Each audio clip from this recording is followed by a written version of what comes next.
जय हिंद दोस्तों।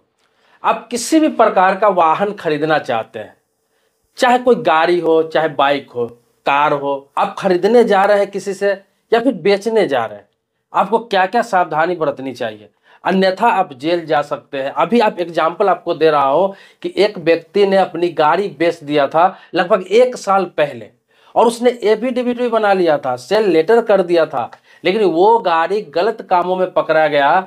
और हुआ क्या कि उसका जो मालिक था, जिसके नाम से गाड़ी था, जिसने बेच दिया, वो आज तक उस केस को लड़ रहा है। आज तक उसे कोर्ट कचहरी का चक्कर लगाना पड़ रहा है, क्योंकि केस भी उसी के नाम से बुक हुआ और सारा आरोप भी इसी पे मर दिया गया, क्योंकि इसी के नाम से गाड़ी थी, क्योंकि खरीदने वाले ने अपने नाम से ट्रांसफर नहीं कराया। ये आपको आंखों देखी घटना बता रहा हूं, जो मेरे सामने की घटना है। देखिए, कोई भी इंसान जो गाड़ी खरीदता है या बेचता है, दोनों के लिए बता रहा हूं। पहले बता रहा हूं खरीदने वालों के लिए।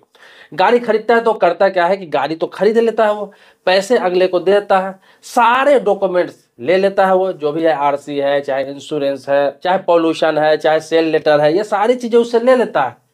लेकिन होता क्या है, सारी चीज लेने के बाद एक एफिडेविट कर लेता है वो कि हाँ मैंने ये गाड़ी खरीदी है। वो बेचने वाला भी कर लेता है, खरीदने वाला भी कर लेता है। कोई कोई तो वो भी नहीं करता है, सिर्फ सेल लेटर बना लेता है और कहता है कि हो गया गाड़ी। वो बोलता है कि मैं ट्रांसफर करा लूंगा, मैंने गाड़ी खरीदी है, ट्रांसफर करा लूंगा। लेकिन अक्सर लोग, बता रहा हूँ, पुरानी गाड़ी खरीदने वालों में से 40 से 50% लोग अभी भी ऐसे हैं जो ट्रांसफर गाड़ी को कराते नहीं अपने नाम से। कराते भी हैं तो बहुत लेट से कराते हैं, 2-4 साल निकल चुका होता है। उसके बीच में अगर वो गाड़ी गलत कामों में पाया जाता है तो जो बेचता है उसी का नाम आता है, उसी पे कार्रवाई होती है, उसी पे सारा आरोप मढ़ा जाता है। और ऐसे एक नहीं, देश में हजारों की संख्या में मामले चल रहे हैं। तो जो खरीदने वाले हैं उनको बता दूं कि गाड़ी आप खरीदते हैं तो अपने नाम से ट्रांसफर जरूर करा लें। अब बेचने वालों को कहता हूं, खरीदने वाला तो कराएगा नहीं कराएगा वो आपको कैसे पता चलेगा।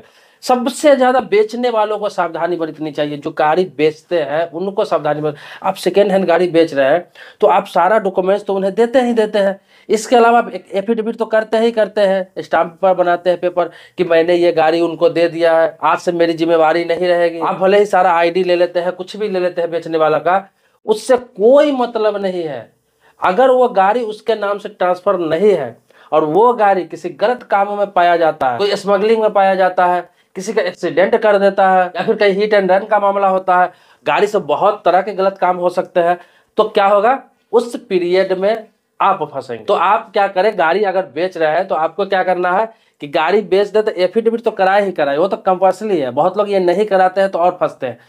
लेकिन उसके बाद आप उस एफिडेविट के साथ में आप आरटीओ को इन्फॉर्म कर दें।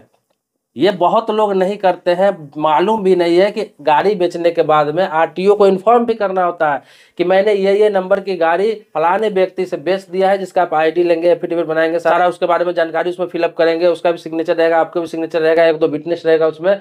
उस एफिडेविट को एक आवेदन पत्र लिख के उसके साथ में आप आरटीओ में जाकर जमा कर दें, उनको इन्फॉर्म कर दें। अब आपको आसान रास्ता बता रहा हूँ, अगर आप जाना नहीं चाहते हैं और चाहते हैं कि आपका काम भी हो जाए, तो आपका जो आरटीओ, जिस आरटीओ से आपका गाड़ी नंबर है, जहां से आपका गाड़ी रजिस्ट्रेशन है, उस आरटीओ के एड्रेस से आप स्पीड पोस्ट करके भेज दे, एक एप्लीकेशन भेज दे, जिसमें ये एफिडेविट में लगा दे, गाड़ी के सारे कागजात लगा दे, आरसी उसमें लगा दे, और अपना डिटेल्स और खरीदने वाला का डिटेल्स सारा मेंशन करके एक लेटर भेज दे, जिसका एक कॉपी अपने पास भी रखे, और जो स्पीड पोस्ट आप करेंगे उसका जो रिसिप्ट मिलता है वो उसी कॉपी पे आप चिपका के रिसीविंग के तौर पे अपने पास रख ले।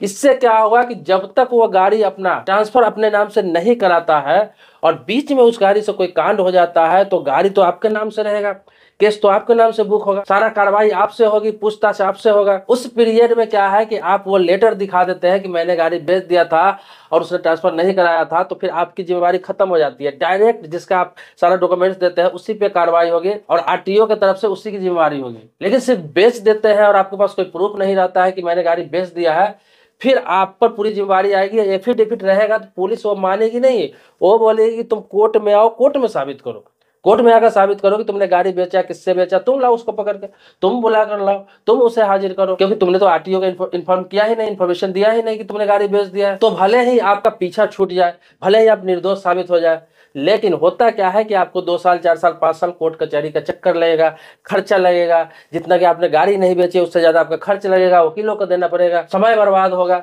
इससे बचने के लिए आप ये जरूर करें कि कोई भी गाड़ी हो, कोई भी बाइक हो, कुछ भी आप बेच रहे हैं इस तरह का, तो आप आरटीओ को जरूर इन्फॉर्मेशन कर दें। हाँ, अगला बंदा विश्वास पात्र है, जो खरीद रहा है, आपके जानने वाला है, नजदीकी है, अगर वो ये वादा कर रहा है कि नहीं भाई ट्रांसफर करा लूंगा 1 महीने में या 15 दिन में या 10 दिन में, भरोसा है आपको, तो आप उसके भरोसे देख सकते हैं 1 महीना 15 दिन। लेकिन जो नए व्यक्ति है, चाहे आपके गांव का है, समाज का है, चाहे बाहर का है, कहाँ का है, क्या काम उस गाड़ी से करेगा, किस तरह से इस्तेमाल करेगा, कैसे चलाएगा उस गाड़ी से, किसके साथ क्या हादसा कर देगा, इसीलिए आप गाड़ी बेचते ही दूसरे दिन तीसरे दिन ही आप एक स्पीड पोस्टल लेटर आरटीओ को जरूर भेज दें, सारे डॉक्यूमेंट्स के साथ, सारी इन्फॉर्मेशन के साथ में, आपका पीछा छूट जाएगा। फिर वो अपने नाम से ट्रांसफर कराए ना कराए, ये आपकी जिम्मेदारी नहीं रहेगी। वो जब तक रजिस्ट्रेशन अपने नाम से नहीं कराए, जब तक ट्रांसफर अपने नाम से नहीं कराए, तब तक आपको ये प्रूफ रखना है, रिसीविंग रखना है। जब वो करा लेगा तो आपको अपना उसके रखने की आवश्यकता ही नहीं है, तब तो उसके नाम से ही हो जाएगा। तो ये चीजें बहुत सारे लोगों को मालूम नहीं, और यही वजह है कि गाड़ी बेचने के बाद भी गाड़ी मालिक को परेशानी होती है, गाड़ी मालिक को कोर्ट कचहरी का चक्कर लगाना पड़ता है, थाने में जाकर उसको अपना बयान देना पड़ता है, फिर गिराना पड़ता है, साबित करना पड़ता है कि नहीं मैंने गाड़ी बेच दिया। लेकिन मुंह से बोलने से तो नहीं होगा, मौखिक तौर पर तो नहीं होगा। तो दोस्तों, पुरानी गाड़ी खरीदने बेचने से पहले सावधानी जरूर बरतें, क्योंकि आज के डेट में किसी पे भरोसा करना बहुत मुश्किल है। क्योंकि कितने भी नजदीकी है, कितने भी अपने हैं, कितना भी जानने वाले हैं, लेकिन इस तरह का सिचुएशन जब क्रिएट होता है तो सब अपना पीछा छुड़ाना चाहता है, सारा आरोप आप पे ही मर दिया जाता है।